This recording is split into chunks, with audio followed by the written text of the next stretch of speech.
Welcome to the Ada K Show. I'm your host, Ada K, and I am a criminal justice major. I am also a deaf courtroom commentator, breaking down the gripping courtroom drama while providing full ASL interpretation, making justice accessible to everyone. Grab a cup of Java and let's dive in. And don't forget, comment, like, and subscribe. And if you love this channel, please become a member.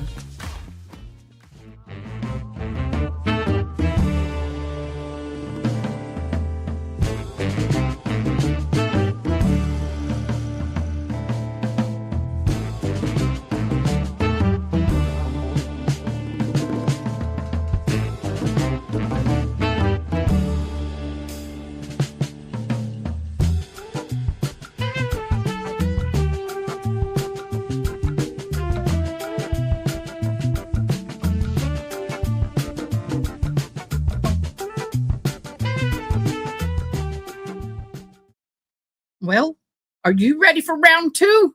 This is the second case. I got something on my shirt, y'all. Second case of the day, y'all.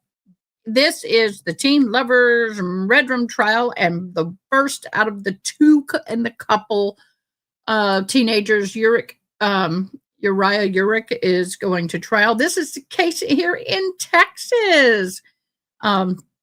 So let me do a quick rundown for all of you so y'all know what's going on. So this is day one in the Texas versus Uriah Urick.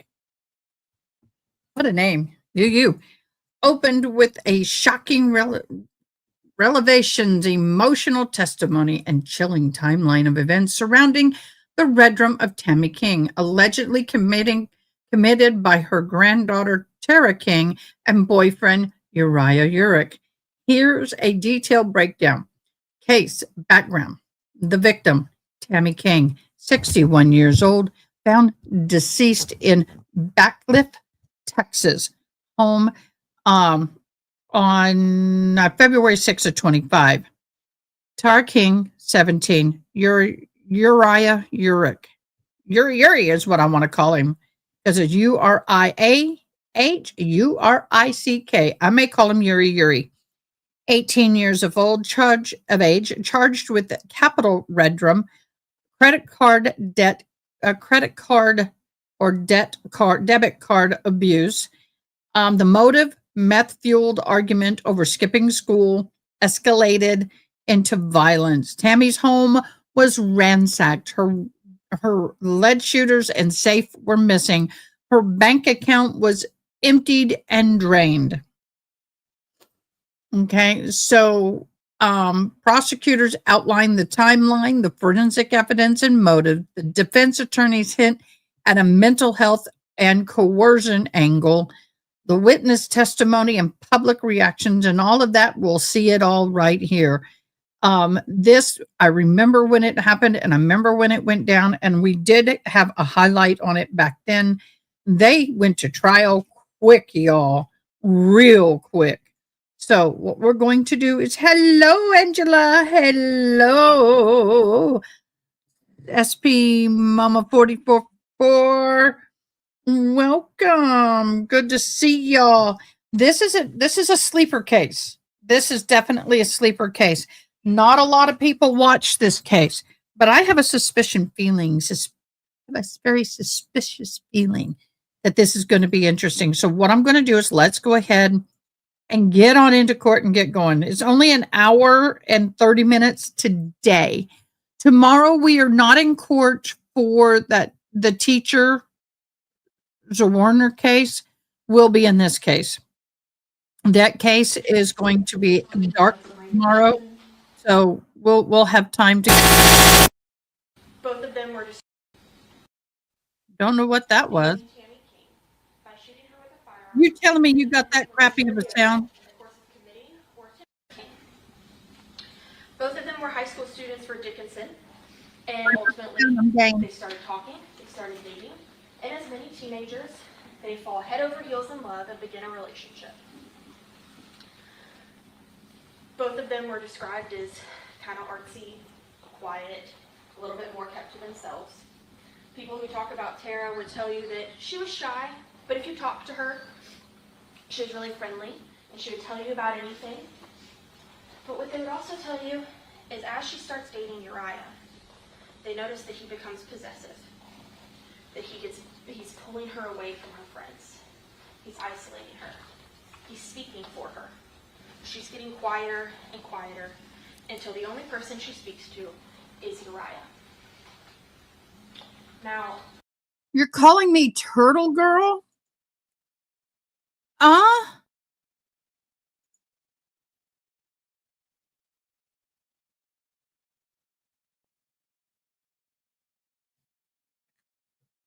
Gain up on your end. I am 100% gained up on my end. I can't gain it anymore. I don't think. Let me do it. Let me open my volume mixer just to make sure.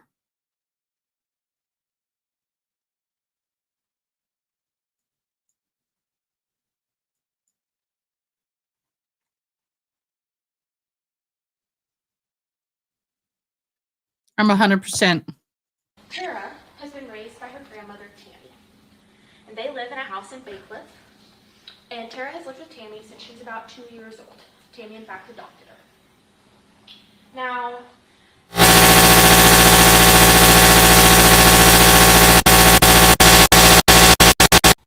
friends started noticing that she was pulling away and becoming more Angela, what did we just talk about? You will also meet somebody named Terry Iden. Terry was somebody who was in a relationship with Tammy. I caught on to that. I'm sorry. I was thinking Turtle Boy, Turtle Girl. Yeah, I wasn't going to go for that. But then I went, oh, yeah, you're Turtle. Who had known the family for almost 40 years, who had known Tara for her entire lifetime. And he will tell you that he noticed Tara and Tammy fighting more and more. And I won't interrupt again. I'm just having beef broth with a few croutons. it typically surrounded either Uriah or Tara going to school and finishing her degree, her high school diploma. You're going to hear from Terry, who on February 4th, 2025, he had a normal day with Tammy. Came by and visited her. He was at their house till the late evening hours. And he saw Tara and Uriah there. They ordered Taco Bell DoorDash. Nothing seemed amiss. It seemed like a normal day. Tammy was laughing. Tammy was happy. They'll tell you they were cutting up. Terry left that night, texted Tammy goodnight, and went to sleep. Just a normal day. What Terry didn't know was Tara and Uriah had launched a plan. And that night, they finally decided they were going to go through what they've been planning for months. What I expect you to see through evidence of their Instagram records and other communications is that they had thought about how they needed to get rid of Tammy. See, Tammy had some of Tara's inheritance that was waiting for her when she turned 18. It was about $10,000 in cash. Tammy also had some family jewelry. And Tammy also was in possession of hundreds of firearms. While that may strike you as odd, it's because Tammy's late husband had owned a gun store. And when he passed and the store shut down, all of the gun product came to Tammy's house. And it was in safes and tubs and put away for the most part. But they were very expensive guns, and a lot of them. And you will see through the Instagram messages between Tara and Uriah that they knew that all of that could buy them a new life, that they could run away together, that they could live their happily ever after with that $10,000 and those guns and that jewelry. But Tammy was in the way. And you will see that as time went on, Uriah got more and more adamant about needing to get rid of Tammy. You'll see in his messages him saying, please let me kill her. Let me do it today. Can I shoot her tomorrow? You then will see Tara back and forth with him. I don't know. He says I won't do it without your permission. Yeah, we need to get rid of her. This is the start of our happily ever after. All the way up to that night, Tuesday night, they send out the message to each other, We ride at dawn. Their plan was set. They spent the remainder of that night planning, getting their stuff together, getting high. And in the morning hours of February 5th, Tammy is texting Terry Hutton, and she is frustrated because Tara slept in again and Tara's not going to school. So now we have another point of contention. And it is the perfect excuse for Uriah and Tara to execute their plan. Ultimately, Tammy is laying in her bed. She's been texting Terry, and Uriah walks in. And you will find from the Instagram messages he discusses that he actually tried to shoot her with a .22 first, but it jammed. So that didn't make him stop and second guess. We grabbed another gun. He grabbed an AR 5.56, and he stood behind Tammy, and he shot her in the head, and he left her there to die. Now that's where we get to her death. But they weren't done. Remember, they wanted this $10,000 and these guns and this jewelry. You will also see through their phones and social media that they had already located the codes for the safe, the passwords. You will then see through their phone messages, through their images, that they then proceeded to open up these gun safes. They took the $10,000. They took the jewelry. They went through Tammy's purse, stole all of her credit and debit cards, her Cash App card. They loaded up with guns. They stole her phone. And they began massively asking their friends on social media for a ride. You'll see that they started sending out $500 for anyone to take us to Illinois, $1,000 for anyone to take us to Wyoming, and incessantly calling their friends. We need a ride, we need a ride, we'll sell you guns, we'll give you money, we need a ride. The first person that answers them is Nathan Anderson, who you will hear from, who was going to give them a ride, but ultimately his mom saw that he wasn't ready and made him come on home. So he helped them get in touch with his friend Rita Berta. You will also hear from how he pulled up to that house, they made him stay on the phone until he got there. They made him back in the driveway, not look, see what they were doing, while they loaded up the trunk, and they got in the car. Ultimately, Roberto took them to another friend, Christian, in Pearland, who worked at Energy Metals. Christian then took them to his house, his apartment in League City, where they stayed for the next 2.5 days. They offered Christian to pay him in guns. He was like, I don't know about that, just give me $300 a night. So they did. You'll hear from Christian that over those 2 days that they were there, they first went to Walmart, where they proceeded to buy hair dye and scissors and tried to change their appearance. Uriah shaved, they both cut their hair and tried to dye it different colors. You will then hear from Christian how they started getting more and more paranoid. That Thursday, they heard a knocking and they believed cops were there, so they demanded that Christian come home and check. By Friday, they're getting more and more paranoid. Christian, you really need to come home. While this is happening, Terry has realized he's not heard from Tammy. He's asking her, is something wrong? Are you mad at me? And he's getting a couple answers back, but they don't really sound normal. Yeah, just a long day. And ultimately, then his messages stop going through. They change color. He says, have you blocked me? What's wrong? Concerned, Terry calls 911 and goes to Tammy's house, where something he feels is clearly amiss.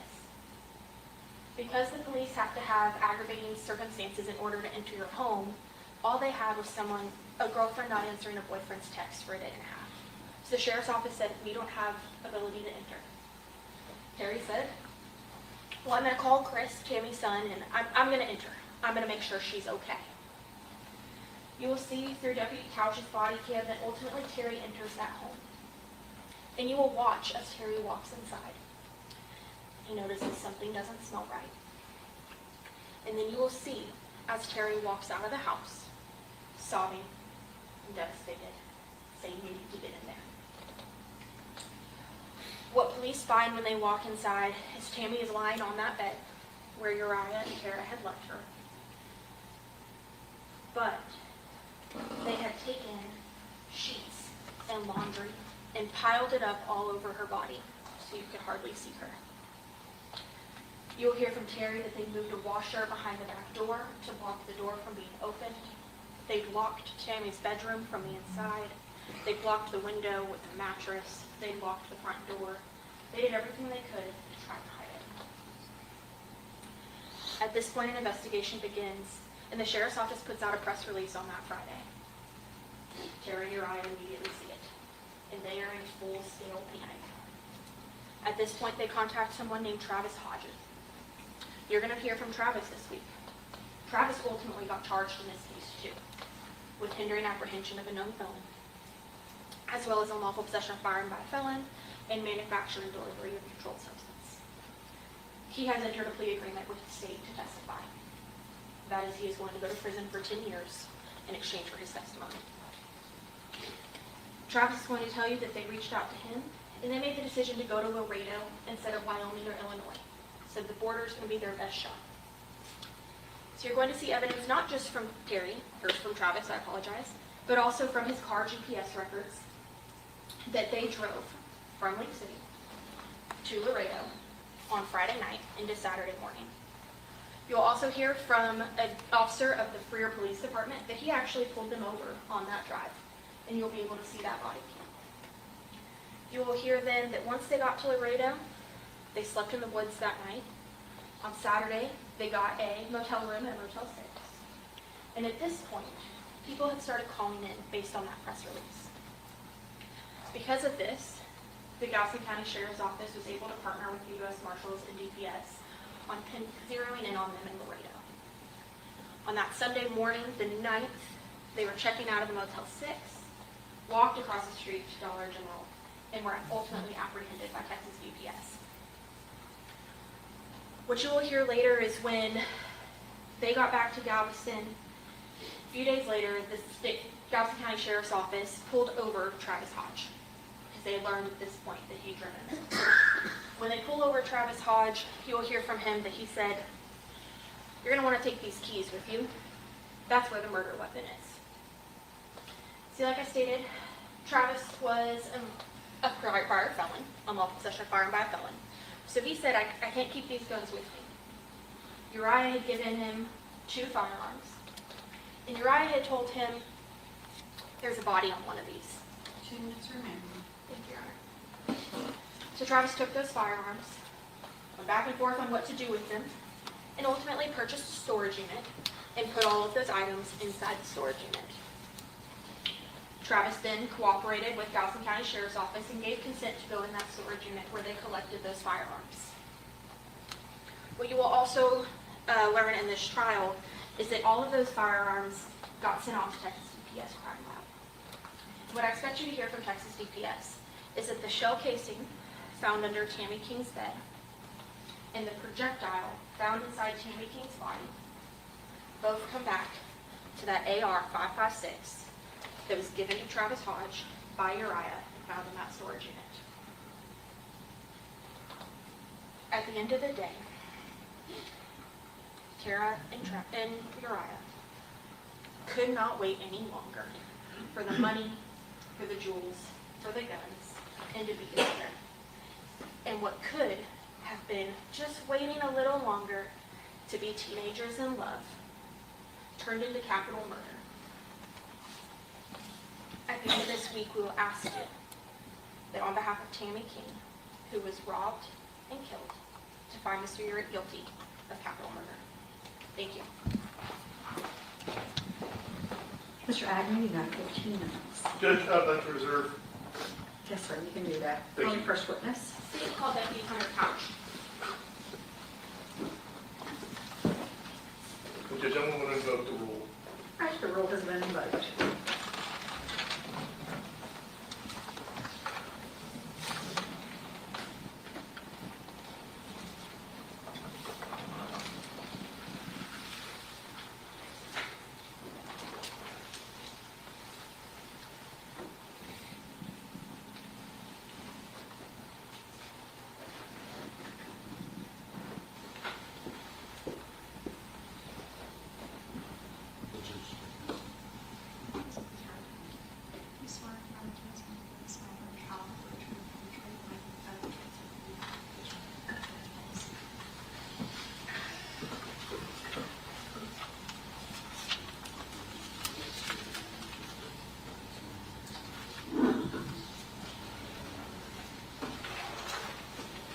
proceed. Thank you, Your Honor. Good afternoon, Deputy. Will you please state and spell your name for the record? Deputy Hunter Touch, Huntedr, last name is Tauch. And how are you currently employed? Galveston County Sheriff's Office, How long have you been employed at the Galveston County Sheriff's Office? December of 2024. So coming up on a year? Yes, ma'am.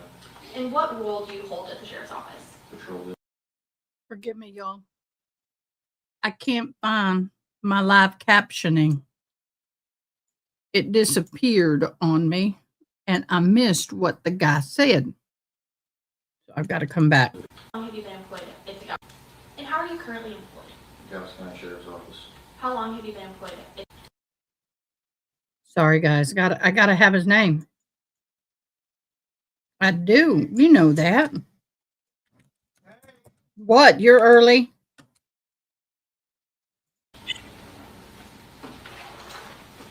You may proceed. Thank you, Your Honor. Good afternoon, Deputy. Will you please state and spell your name for the record? Deputy Hunter Touch, Huntedr, last name is Tauch. And how are you currently employed? Galveston County Sheriff's Office, How long have you been employed at the Galveston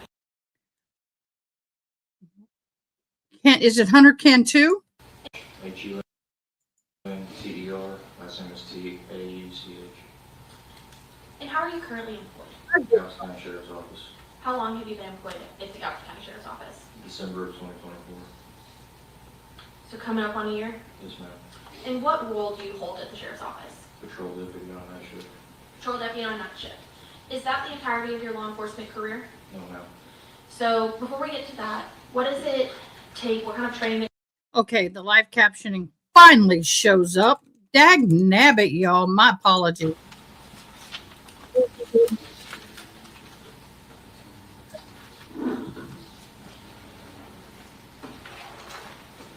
You may proceed. Thank you, Your Honor. Good afternoon, Deputy. Will you please state and spell your name for the record? Deputy Hunter Touch, Huntedr, last name is Tauch. And how are you currently employed? Galveston County Sheriff's Office, How long have you been employed at the Galveston County Sheriff's Office? December of 2024. So coming up on a year? Yes, ma'am. And what role do you hold at the Sheriff's Office? Patrol deputy on night shift. Patrol deputy on night shift. Is that the entirety of your law enforcement career? No, ma'am. So before we get to that, what does it take? What kind of training experience is needed in order to become a peace officer? You have to pass the police academy. You get hired by an agency, How long is the police academy typically? or for 5 minutes. And where is it that you attended the academy? Galveston College.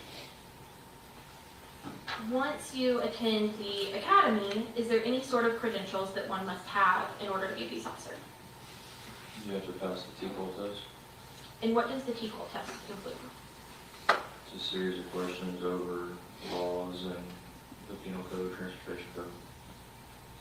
And is that licensure something that you keep forever, or do you have to have continuing education to maintain it? You have to continue education. And when was it that you became a peace officer? June of 2020. So you're going on about 5.5 years, is that Yes, right? ma'am. So what was the first place that you were employed after passing the TCOL test? Galveston Police Department. And at the Galveston Police Department, what roles did you have? I started out as night shift patrol, and I transferred into special operations and traffic safety. Just kind of briefly, what is the difference between those three roles? Night shift patrol, you answer calls for service, while also being proactive. And traffic safety is a proactive unit. You don't necessarily answer calls for service, you go out proactively interdict crime before it can occur, hopefully. And by nature of being traffic safety unit, is that more driving related crimes? Yes, ma'am. And currently you said you're a patrolman at the sheriff's office, correct? Yes, ma'am. What is kind of a typical day in the life for you as a night shift patrol deputy with the SO? Answer calls for service, make traffic stops. And for the sheriff's office, are you assigned to the entire county or a certain area? In a certain area. What area are you currently assigned to? Highway 6. And is that the same area you have been assigned to your entire tenure with SO? No, ma'am.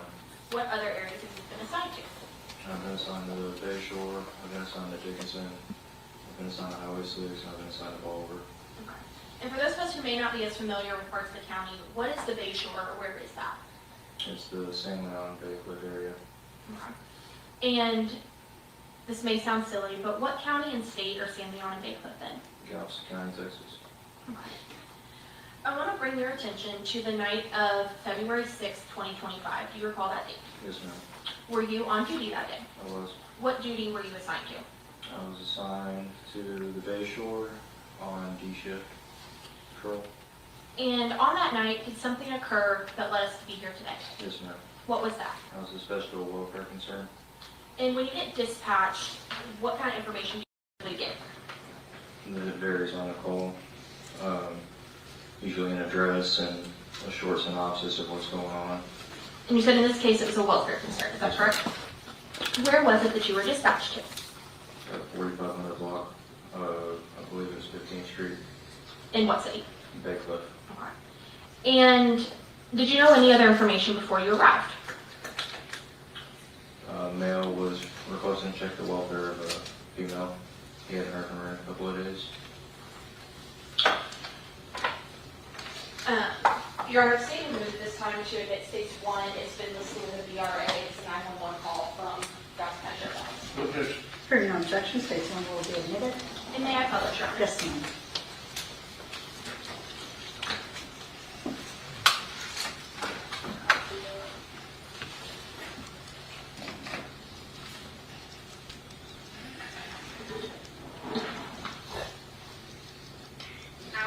Location of the emergency.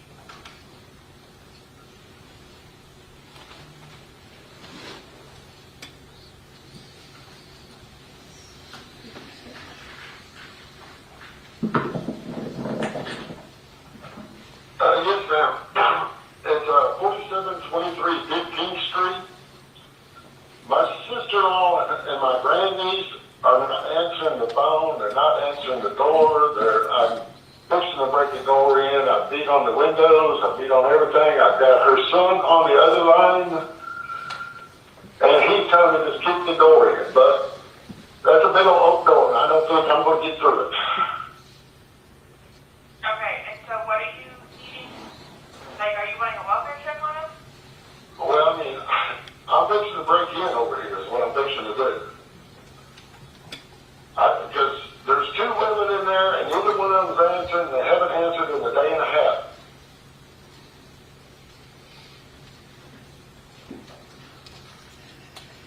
And it's your daughter and your niece? No, it's my sister-in-law and my grandniece.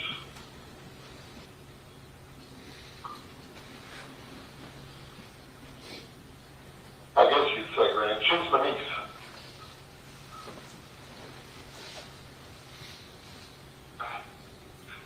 Her husband's passed away. She's a widower. Widower. Okay, and what's your name? My name is Terry Utton. Spelled Utton. It's the last name. A good callback number? 409 312 9406. Okay, I'll have a deputy and route over there to speak with you. Okay, thank you so much, ma'am. And Deputy Couch, was that 4723 15th Street the same address you were dispatched to? Yes, ma'am. Now, when you arrived on location, can you tell the jury what it was you saw?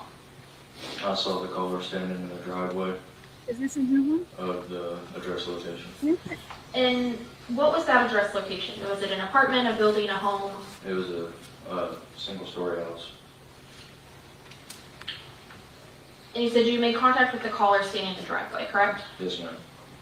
Ultimately, without telling me what anybody else said, what did you do once you arrived?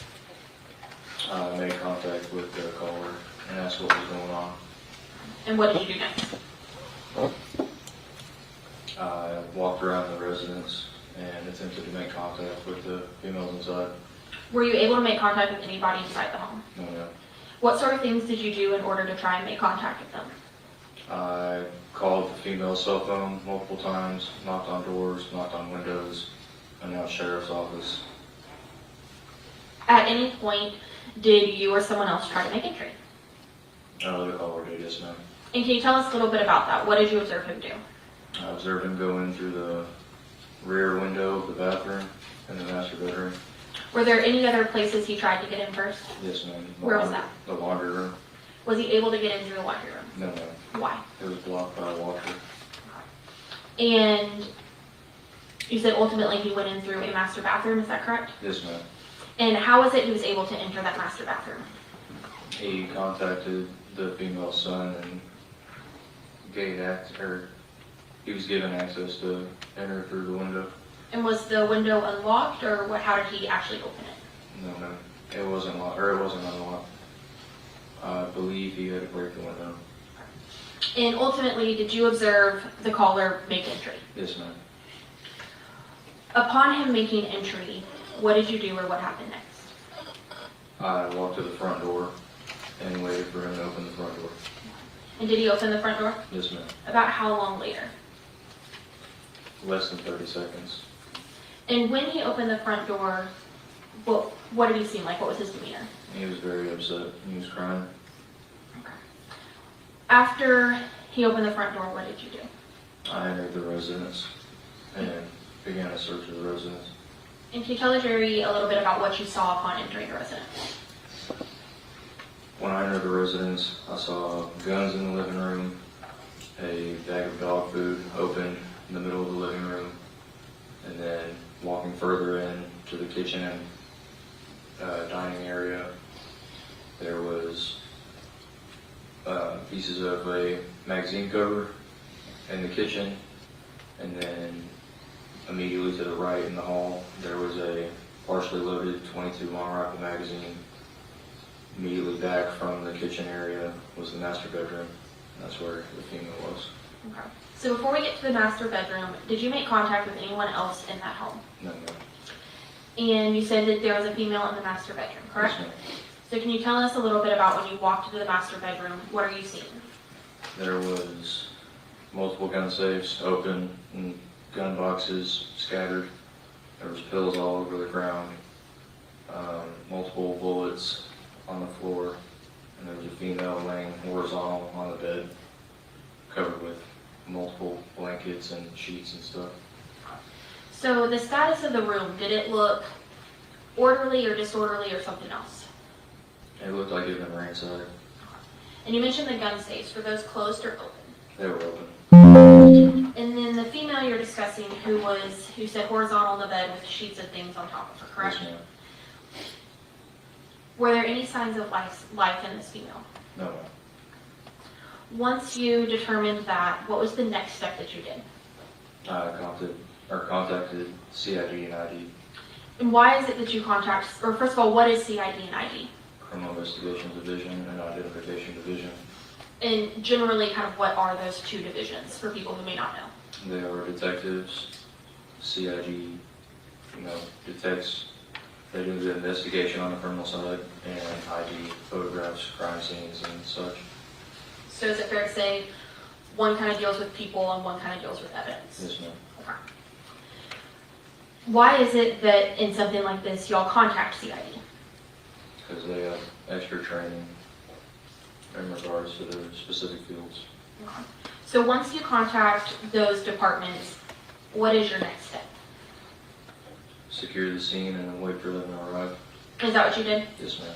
Now, on the night in question, Deputy, were you equipped with any sort of body cam? I was. Was it in fair functioning order? Yes, ma'am.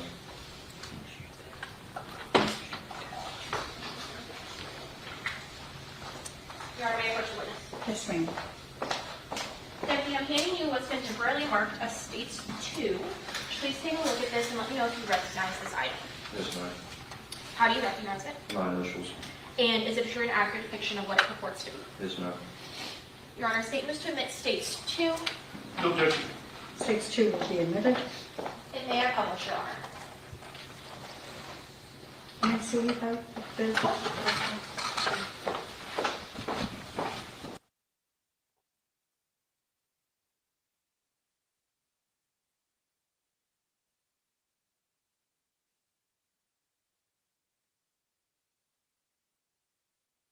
He looked so serious.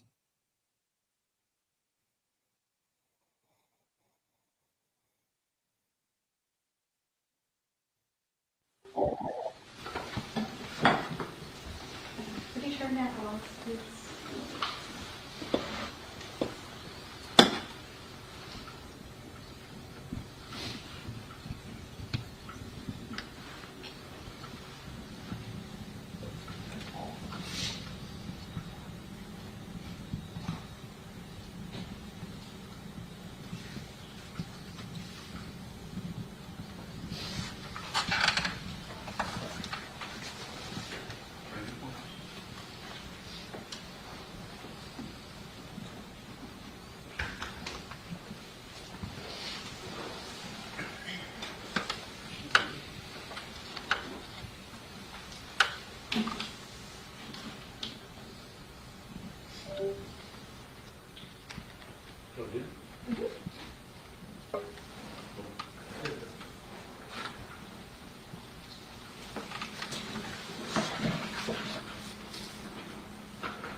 Deputy, is this the house in question that we've been talking about? Yes, ma'am. And who is this individual? That's the caller. Do you recall his name? Terry.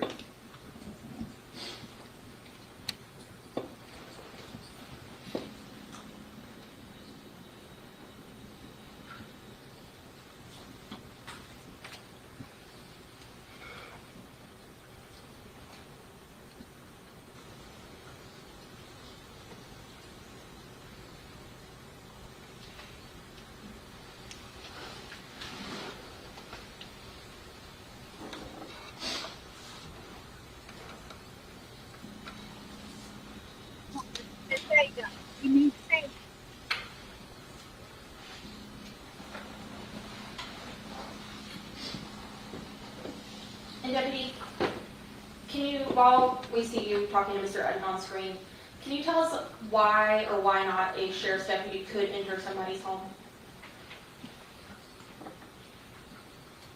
If there's exigent circumstances to enter the residence, And at this moment, on the video, did you have any exigent circumstances? no, ma'am. Why not? Because there's no driving force to enter the residence. There's no imminent danger. And so ultimately, what were you able to do at this point? At this point, just attempt to make contact with the females inside.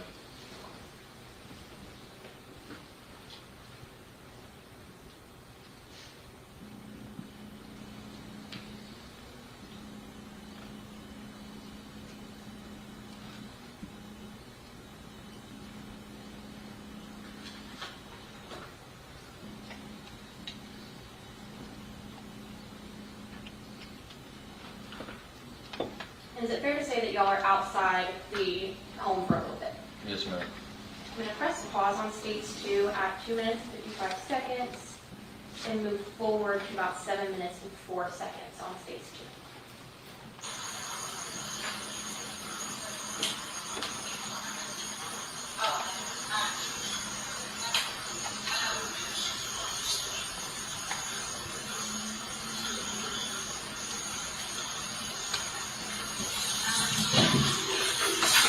There's a dog this year?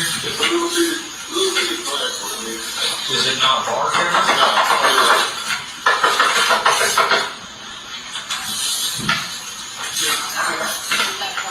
That's over here.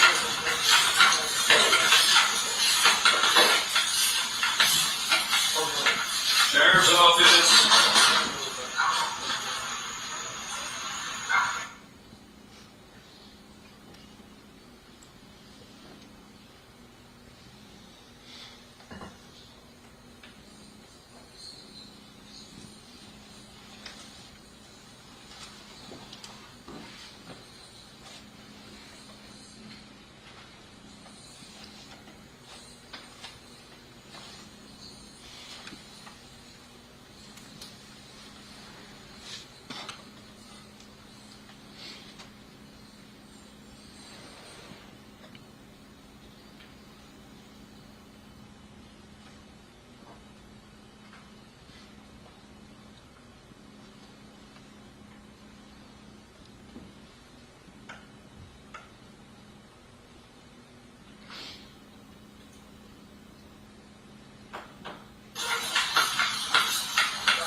office.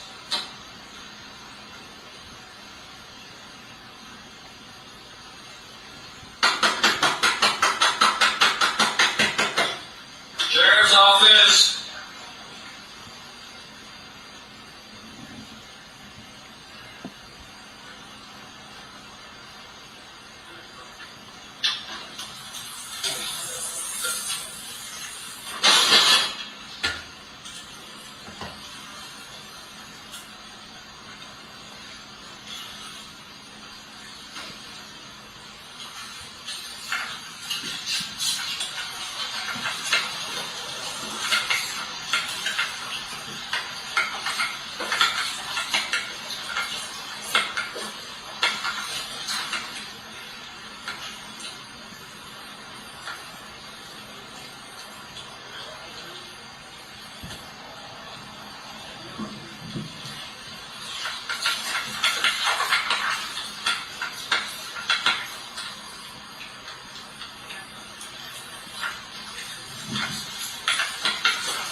And pressing pause on stage 2 at 10 minutes and 54 seconds.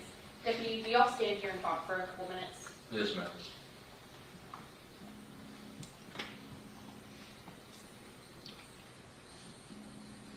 I'm going to press play again on stage 2 at 15 minutes and 11 seconds.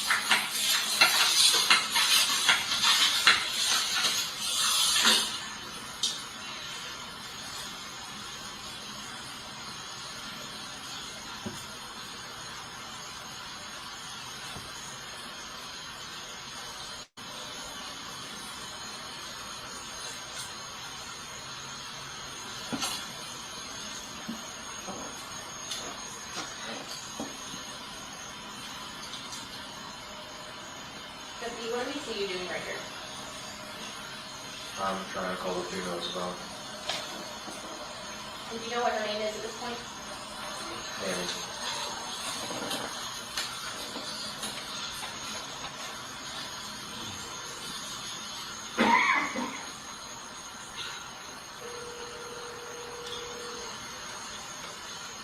Your call is important.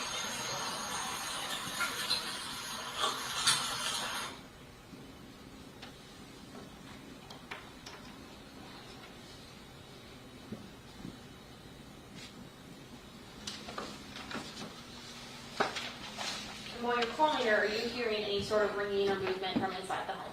No, no.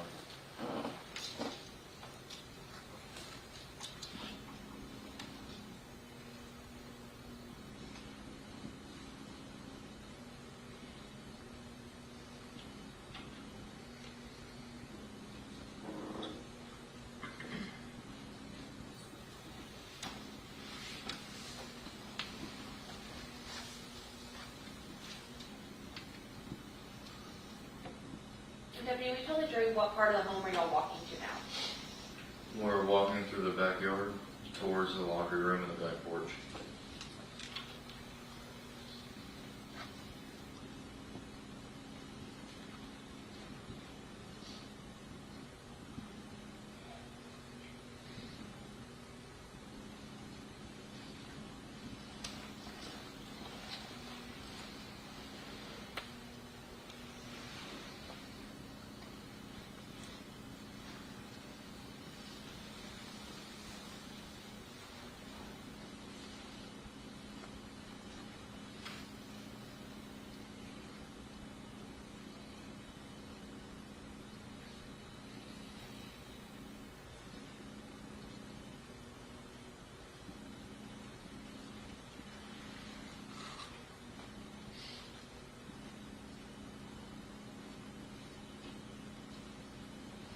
And in general, what was the status of all of the doors and windows of the house?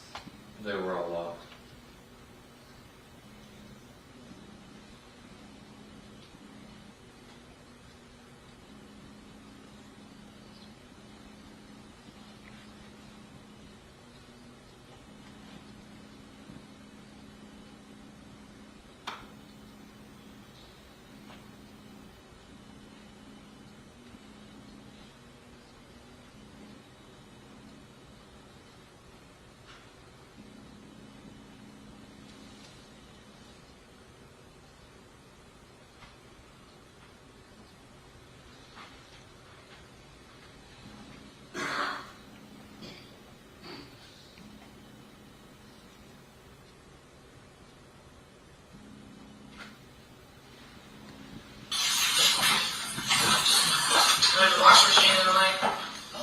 want you to know. Why is all this out? Oh my gosh. Big.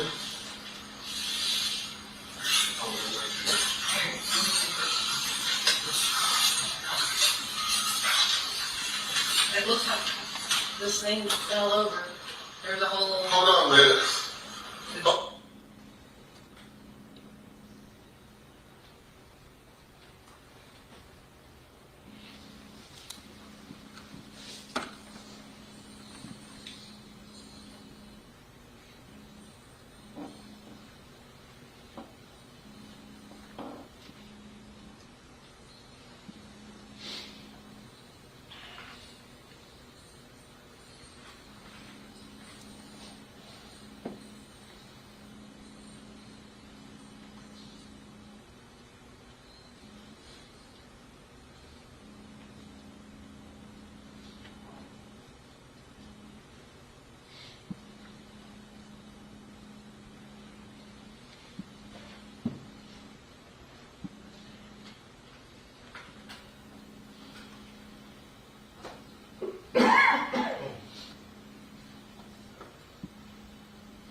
Pressing pause on stage 2 at 20 minutes and 43 seconds. Deputy, is this the door you spoke about earlier that was blocked? Yes, ma'am. And ultimately, what did you observe blocking it? I believe it was a washroom machine. And did you or Mr. Edinger both attempt to get that door open? Yes, ma'am. Was it one of you or both? Both. And were you able to get that door open? No, ma'am. And then for the next few minutes, what do y'all do? Walk around the rest of the residence and get in contact with Tammy's son, who gives Mr. Terry permission to break through that window right there. I'm going to press play on states 2 at 25 minutes and 5 seconds.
Sir,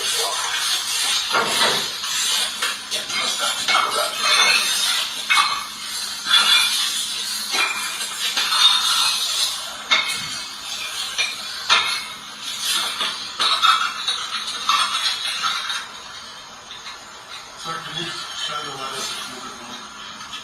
That was locked. That was unlocked.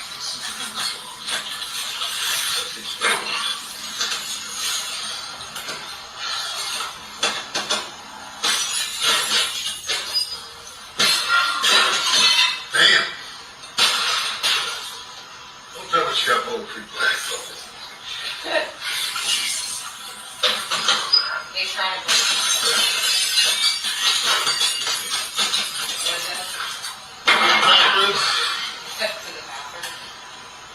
You got a lot explaining to nurse side.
Just be careful, please.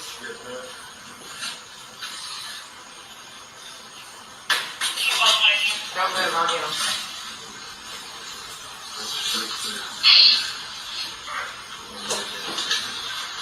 Yeah, that's 2483, Not gonna be an Uber driver. They still see Uber get out of the vehicle. He drove away, he canceled it. If I see pulled over, nothing on my officer for anybody.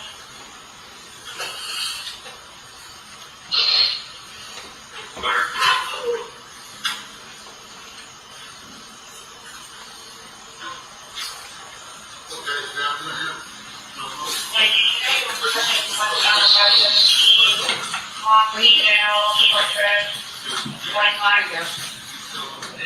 Yeah. Yeah. Yeah, he's gonna go check. Go unlock the front door for us and we'll help you check out, okay?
on stage 2 at 34 minutes and 9 seconds.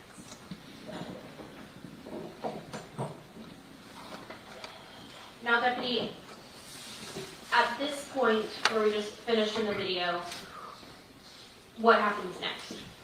I contacted ID and CID. Is that when you stated you maintained the perimeter until they arrived? Yes, ma'am. After they arrived, did you have anything else to do with this case?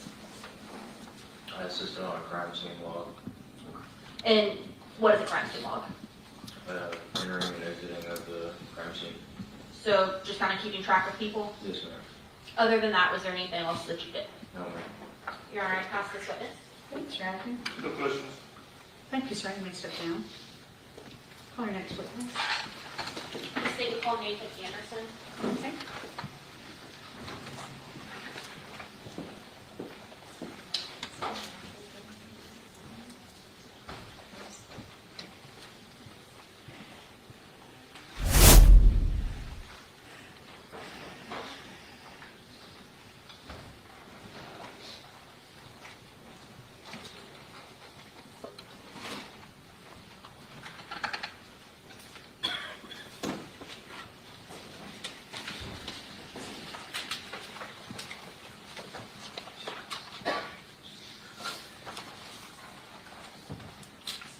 I'll put that witness in front of the bathroom, Judge. They're Okay. Do y'all need a bathroom break? Good? Yes. Let's go take a quick bathroom break. All rise for the jury.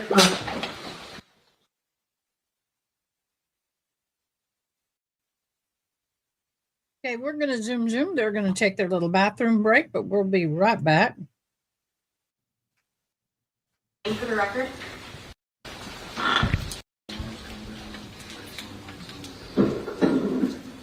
You may proceed. Thank you, Your Honor. Good afternoon, Mr. Anderson. Will you please state and spell your name for the record? Nathan Anderson, NathanAnderson.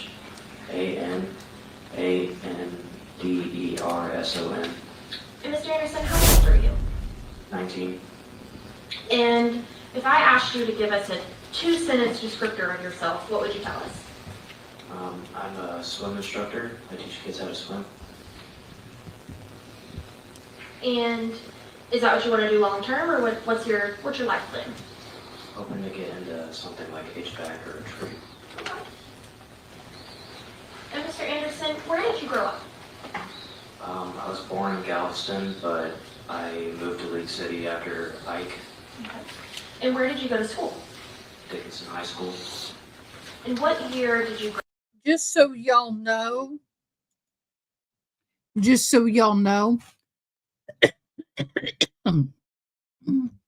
when you live on the Galveston coast, everything in your life is time-stamped by the hurricanes. Whether it's Katrina, Barbara, Ike, Harvey, whatever. You timestamp a lot of things by hurricane. That's why he said Ike. Graduate from high school. 2024. So roughly a year and a half ago? Yes. Now, do you know anyone by the name of Tara King or Uriah Urick? Yes. Which one? I know Tara King more. Okay. You say more. Does that mean you know Uriah a little bit? I think with what's transpired, this is probably my first run-in with Uriah. Okay. I know of him, but this is where I actually first spoke with him. Gotcha. And so let's start with Tara. When did you meet Tara? In my sophomore year of high school, we were kind of just acquaintances who knew each other through friend groups. Okay. So did y'all kind of run in the same circle? No, we just knew people that knew each other, and we ended up following each other on socials. So adjacent circles, is that fair? Yeah. Okay. And when you first met Tara, was she in a relationship with anybody? I'm not under the impression that she was. Okay. And tell me a little bit about what your impression of her was when you first met her. Well, I thought she was kind of a shy girl, but when I got to know her, she kind of opened up a little bit more. Okay. And Did you and Tara develop a friendship or acquaintanceship, or kind of tell me what y'all's interactions were like? I'd say an acquaintanceship. We only talked very sparsely, but every interaction that we had was friendly. Okay. And did y'all predominantly talk in person or on social media? Social media, And what social media would that have been? Instagram. Okay. And then you said you knew of Uriah. How did you know of Uriah? I knew him that he was Tara's boyfriend. Later on throughout the year, that I knew Tara, and then I've seen him in the hallways a couple of times. Some people have talked about him before, maybe other friends, but. Okay. So is it fair to say you knew who he was and what he looked like, but y'all didn't talk much? Yeah. Okay. Now, do you see the person, when we talk about Uriah, do you see that person in the courtroom? Yes. Could you please identify him by where he's seated and the item of clothing? He's wearing a gray button-up shirt, and he's on the left side of me. Your Honor, may the record reflect this witness has identified the defendant. The record so reflect. Thank you, Your Honor. Now, you said that you knew that he was Tara's boyfriend as the year went on. Is that correct? Yes. And what did you notice about that relationship, if anything? Nothing of note. Like I said, I only knew Tara as an acquaintance, so I don't think I really paid too much mind to their relationship. And when you did see them at school, if you were paying attention, were they often with groups of people or by themselves? I think they were among groups of people around the first while that they were dating, but as time had gone on, I think they started to stay like in a more close circle. Okay. So the groups got smaller, is that fair? I believe so, yes. Now I want to bring your attention to February of this year. Do you recall February? Yes. Okay. Now, did something occur that made you have interaction with Tara and Uriah in February? Yes. Okay. What was that? So, in February, I was sitting in college, and I was in the computer room just working on some essay, and then I got a phone call from Tara, and she had told me that. No, don't tell me what anybody says, okay? So you get a phone call from Tara. Yes. Is she the only one on the line? No. Who else is on the line? Uriah. And just so everyone's on the same page, do Tara and Uriah ever go by any other names? I know that Tara went by Aaron, and I believe that Uriah went by Percy. And were these just nicknames they would go by? Yes. So, just to be clear, if we're talking about Aaron, that's Tara, correct? Yes. And if we're talking about Percy, that's Uriah, correct? Yes. You stated you got a phone call from Tara and Uriah. Yes. What was it that Uriah said on the phone? He had seconded what Tara had said about the grandmother that they were staying at the house with being abusive towards them. Okay.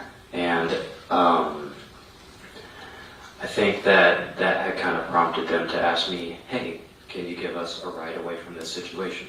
Okay. So the phone call was based for a ride? Yes. Okay. And was there any communication after that initial phone call? Some, just to further the details of where I would be picking them up and what they would be bringing along with them. Okay. And did you have those conversations also through Instagram? Yes. Was it through both calls and messages? Both calls and messages. Your Honor, may I approach the witness? All right, Ms. Pitt, I'm approaching you with what's been marked as states 3 through 14. Without telling me what they are, will you please look through them and let me know if you recognize them?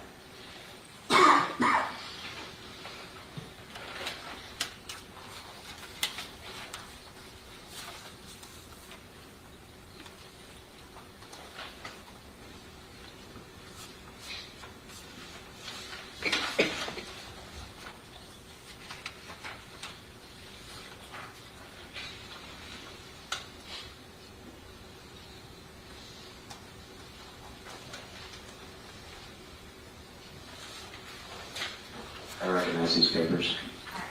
And how is it that you recognize them? They're my messages and Tara's. They're your messages. And these are the same calls as well that you had with Tara and Uriah? Yes. And have they been changed or altered in any way other than the evidence sticker that's on them? No. Your Honor, state's going to move to omit states 3 through 14, tendering to opposing counsel for any objection.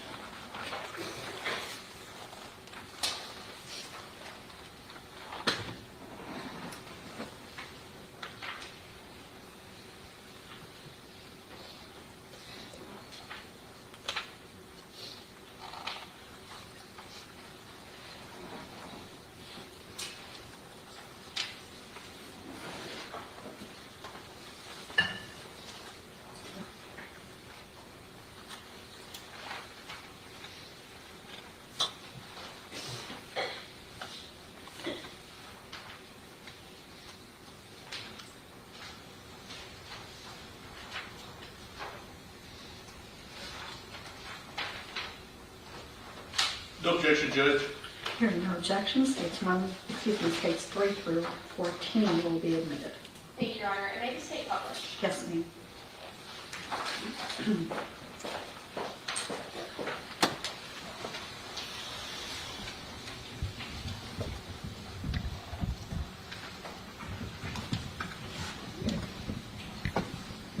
All right, Mr. Anderson, I'm showing you what's been marked as states 3.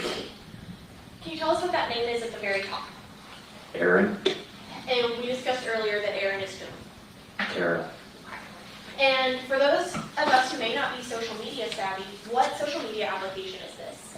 Instagram, And on what side would be the messages from Tara and Uriah? Tara's messages are gray and mine are blue. Okay. The ones coming from Aaron's phone are on the left, and the ones coming from your phone are on the right. Is that correct? So, can you tell us what time this initial call came in? 8:51. And do you recall on what day of the week that was? I believe it was a Wednesday. And you told the jury here a minute ago that you were trying to work out a ride. Is that correct? Can you repeat the question one more time? Of course. You told the jury that in the conversation with Tara and Uriah, you were trying to work out details of a ride for them, correct? Yes. And were you going to give them a ride? Yes. Tell me a little bit about that. What was your plan? Well, we had talked about some locations that I would be able to bring them to. First, Tara had suggested that they would be taken to Wyoming, and I couldn't drive them that far. That was a little bit out of my league to do so. But then we had kind of settled down and said that they could stay the night at my place. So that's what we were going to try and get together. And so in states 8, is this kind of what you're talking about? They were telling you where they lived, and then you say Wyoming was a little far for you. Yes. Okay. And ultimately you said the decision was made for them to crash at your place for a little bit, okay? Right? Yes. Okay.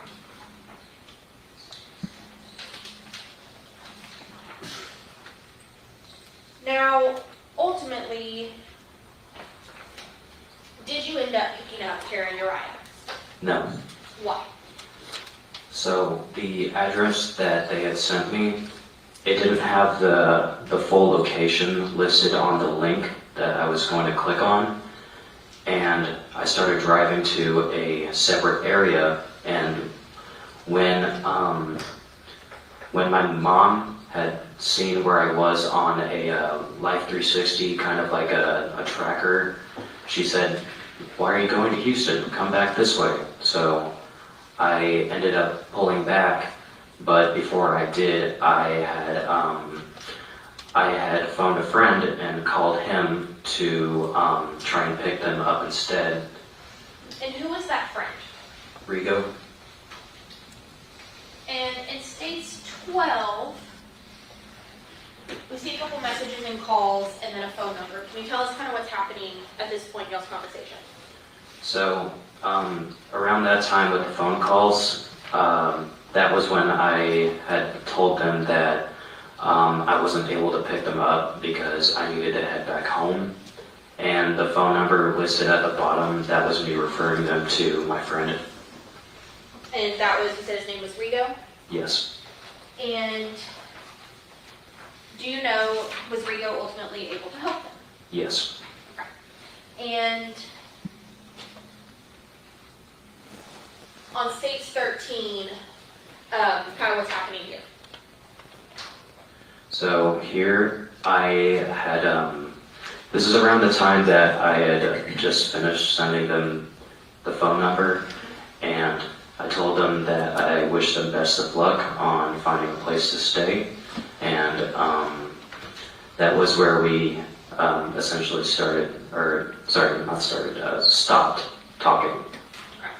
Now, after they got picked up by Rigo on that Wednesday, did you hear from them again? I did hear from Rigo. You heard from Rigo? Yes. Okay. Without telling me what Rigo said, when did you hear from Rigo? 30 minutes after. Okay. So close in time to the same time period, around 12:30 hours we're looking at? Yes. Okay. And after you touched base with Rigo, did you hear from Tara or Uriah any more that day? No. Did you hear from them the next day? No. You're gonna make a personal witness real quick. Yes.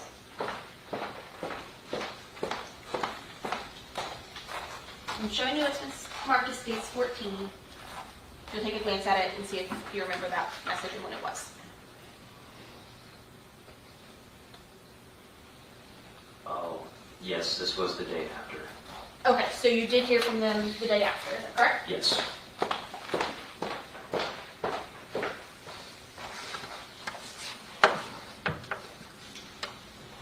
And in States 14, tell us a little bit about what's occurring here. So, this was the day after Rigo had dropped them off, and I got asked about anybody else that I knew that I could refer them to take them further out of state, but I had nobody, and that was it. And we saw in that last message that they were offering something in exchange for the ride, is that correct? Yes. What was that? Money? Now, after those messages, did you hear from Tara or Uriah again? No. At that point, which I believe is Thursday, did you know if what they had told you was true or if anything else had happened or anything bad was happening? The only thing that I was aware of was that what they had told me, that the grandmother was being abusive towards them. Okay. And so, at any point after Thursday, did you come across or become aware of something else? 2 days after, so I'd say Friday, that's when there was a Facebook post, and that was saying that the grandmother was found dead in the home, and then that Tara and Uriah were suspects. Okay. And once you saw that, what did you do? I called the police. Okay. And when you called the police, did you tell them everything that you've testified here today? Yes. And did you also provide them those screenshots we just showed the jury? Yes. After you spoke to the police, did you further contact or have any communication with Tara or Uriah? No. I'll pass this witness right here. Mr. Acton? Thank you. Sir, my name is Bill Agnew, and I represent Uriah, who's sitting here to my right. What was the nature you had of the relationship between Tara and her grandmother? I only really knew Tara on a acquaintance level, so I don't think that I knew much about her family affairs. Was that the first time you heard that her grandmother was abusive to her? Yes. Okay. You never heard it any other time other than that? No, sir. And y'all didn't talk about anything other than that? No. Okay. And your involvement or knowledge of Uriah was even more limited than that, correct? Yes. Okay. I'll pass the witness, Judge. Okay. Anything further? Nothing further. Thank you, sir. You may step down. So, ladies and gentlemen, we are now at the 5 o'clock hour. I'm going to go ahead and release you for the day. I'd like to remind you to please study the instructions that I've given you. Follow all instructions. Do not research the case. Do not do anything. Go home and enjoy yourselves. And we'll see you tomorrow morning at 9:30. Thank you. All rise for the jury.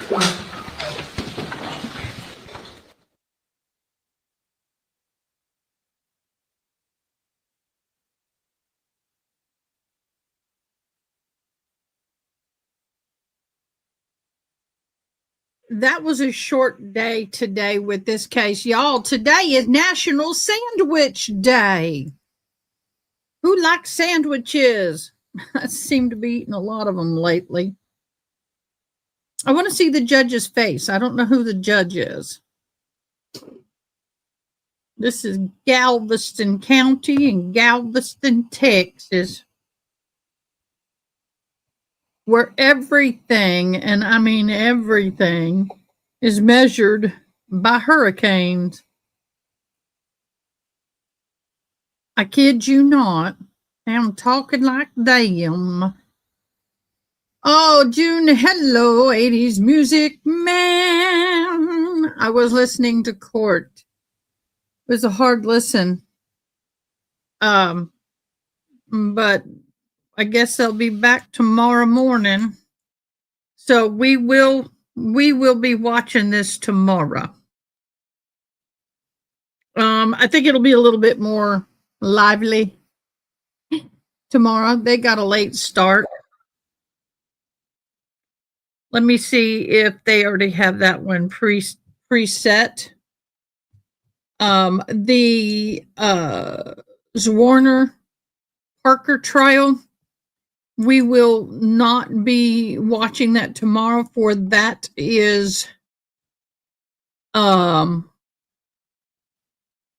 what I'm looking for. That is they're not in court tomorrow, so they'll be in court on the 5th at 8 a.m. So we will be seeing that one. And then this particular trial, I don't know what time it's going to start, probably 8 or 9 in the clock in the morning, my time. So I don't see anybody having it posted yet. So we'll see. We'll watch this when it goes live tomorrow. Other than that, mods, did I miss anything? Sarah, you used to live in Galveston? One sunny day. My son and I went to Galveston. We like to go to Galveston. We like to go way down south. Or if you're looking at a map, southeast part, far away from the downtown. But it's nice when there's no seaweed and crap on the beach. It's nice. And then they do have a battleship there. And I remember being kind of up high on the battleship, and I looked over, seemed like millions. The jellyfish looked to be about like that big, but they were probably about anywhere from that big. It was like a swarm. I mean, all the way up the beach. I mean, you couldn't get in. You couldn't swim. And that is my biggest fear, are those damn jellyfishes. I mean, they're beautiful, but I don't want to be anywhere around them. I almost got killed by one. I ain't going to be anywhere around no jellyfish. So anyway, so thank y'all for joining us. We're going to call it a night. I am going to keep working on this. Let's see, 8, 9, 10, 11. That's 11 hours ago. That's, I'm going to say 10 hours. I've done well today because I've done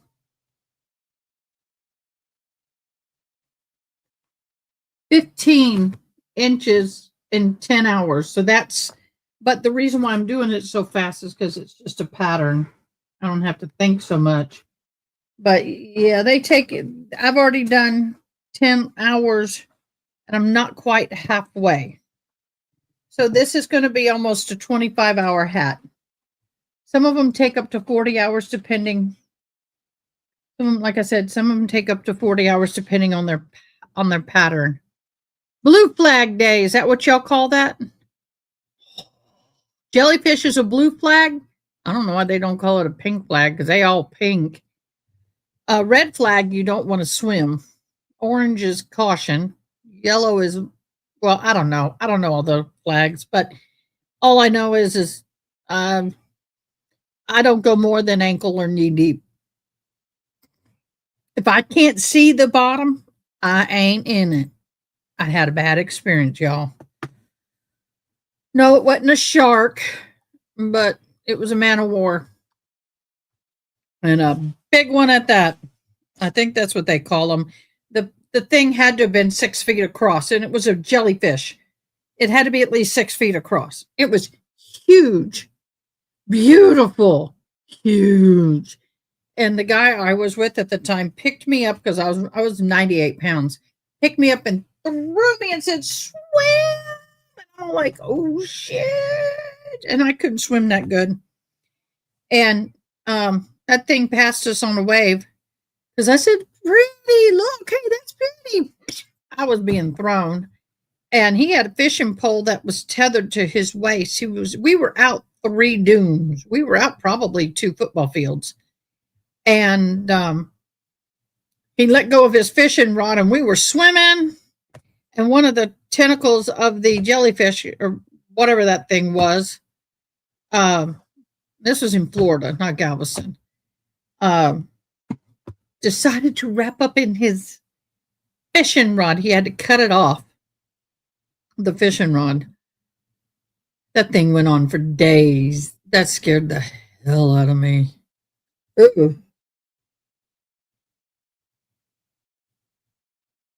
The beaches fly blue flags when there's a lot of jellyfish. Yeah, but you won't catch me in that water. Unless it is crystal clear, meaning I can see where my feet is and I'm this deep and I can see. We're good, boo. We're good. But if I can't see, me no be in it. I mean, we have beautiful rivers here, but I can't see. I ain't going to be in it. I'll be in a boat, but I'm not going to be in that water. We have too many moccasins, alligator gar. We got gar. Those things are ugly. Oh, you ever jellyfish? I think they're beautiful. I love to look at them, but I ain't going to be in the water with them. No. Amongst other things, truthfully, amongst other things. So what do y'all think about this trial? This trial's sad. They killed the woman for money for drugs. That's pretty much what it is. And they were angry at her because she was a disciplinarian and trying to make them toe the line. And they didn't want to toe the line. They wanted their drug money. So what did they do? They kill her. You're scared of the ocean. I've never been out in the ocean. I've always wanted to try and go deep sea fishing. I would probably put on a motion sickness patch because I get sick easy in the car, much less anywhere else, I'm sure. It can take you out so many ways. Yeah, that too. And I've never been on a cruise, never been snorkeling. Now, I would probably do that. I would do snorkeling because I can see. It doesn't look like mud. Bubbles and bubbles can do that. Yep.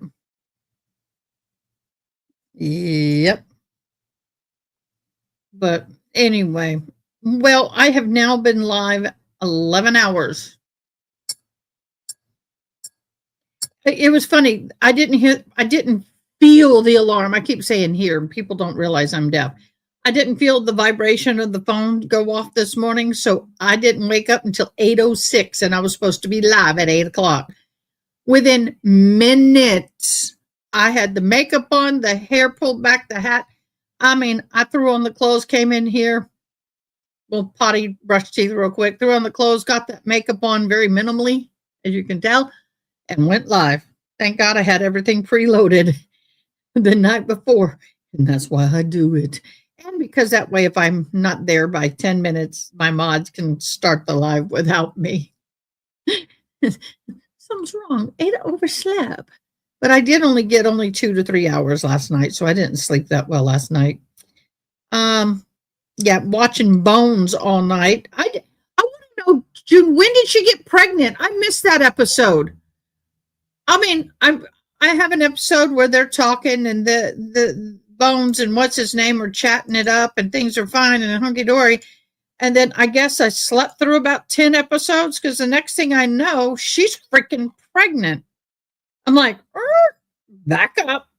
Don't know where that came from, but okay, it's cool. I was like, damn. And so, you guys, if you like the show Bones, which we're addicted to, we are. We're addicted. Yes, we are. You can go to our QR codes. No, that's Joe Schmo. That's Discord. You can go to our QR code. Okay? That is to our Discord. Yay! And what you can do, log in, validate. You got to validate. If you have a problem, reach out to one of us. We'll help you through it. It shouldn't be hard. And then you can go to movie night. And that's where we have movies. Oh, Dallas Cowboys are tonight. What time, June? Shoot. I got to go, y'all. My Cowboys are on. Let me find my Cowboys and see if they're on yet.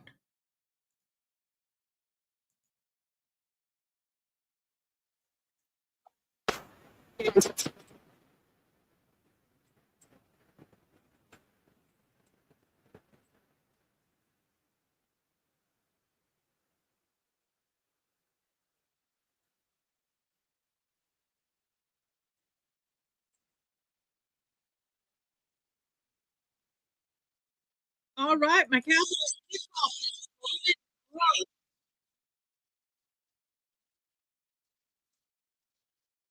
Okay, I didn't miss my Cowboys. So I'm going to be beating a hat, watching the Cowboys because I want to get these hats done. Well, I need to get at least 2 done by December. They're Christmas gifts, all 3. So I want to have them all done by the first week of December. I also got to get my graduation hat done by the 13th of December. Well, actually before that, because I got to get my pictures. Probably want to try and get it done by the 1st of December. And I got to get some powwow stuff done by November 22nd. So y'all going to see me beating a lot.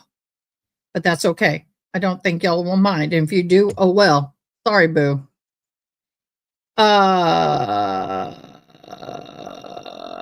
Okay, I'm live, y'all. I am going to be going over to our Discord into movie. Ooh, piece of candy. Ooh, piece of candy. I'm in movie night. And I'm sharing my screen. Sharing my screen. You want to watch the Dallas Cowboys versus the Cardinals? Go over to our Discord. Go to movie night. I am so happy. Oh, happy day. Because I get to get my Cowboys on and I didn't forget. I almost forgot it, y'all. Almost forgot. All right. Good night. So long. Farewell. I'd see you tomorrow. Tomorrow. Yeah, I know I did too until I said something about we watching games. And it was like, "Roo." So come join us. All right, guys. See you in the morning. Thanks for watching. Please comment, like, share, and most importantly, subscribe. I hope you have an awesome day. Till next time, take care.